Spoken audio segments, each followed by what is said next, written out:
So today I'm going to talk about simple linear equations. For example, you have problems like this: x minus 2 equals 10.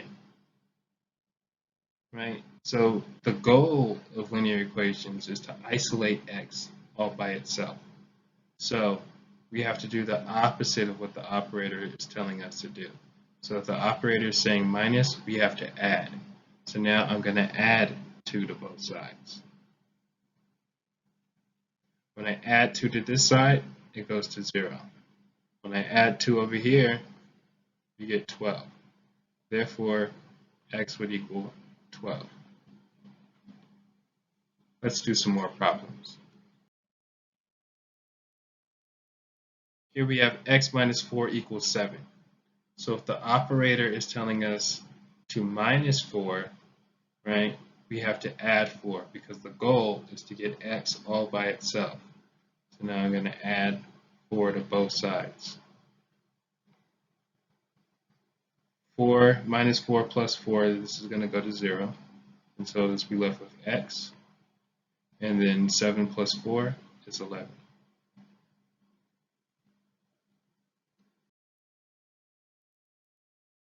So now I have x minus 7 equals 10.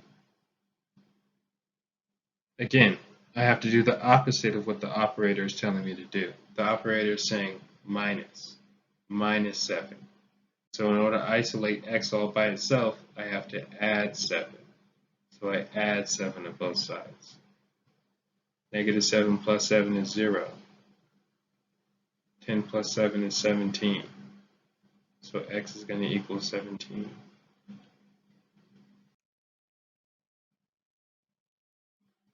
So pause, take a minute. Let me know if you can figure this problem out. We have x minus 11 equals 8. What do you think the first thing I should do is? If you guessed add 11, you are correct. So I'm going to add 11 to both sides.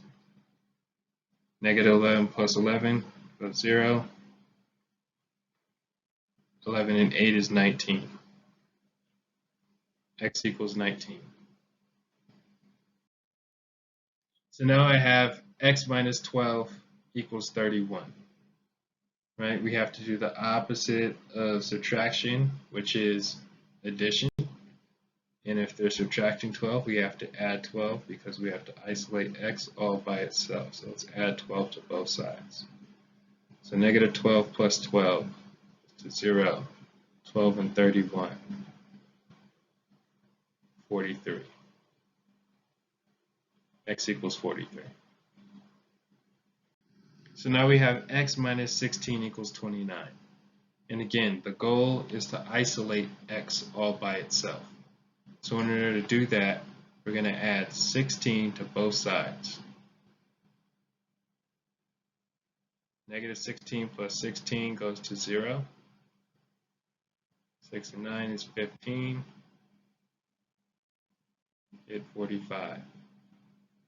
X would equal 45.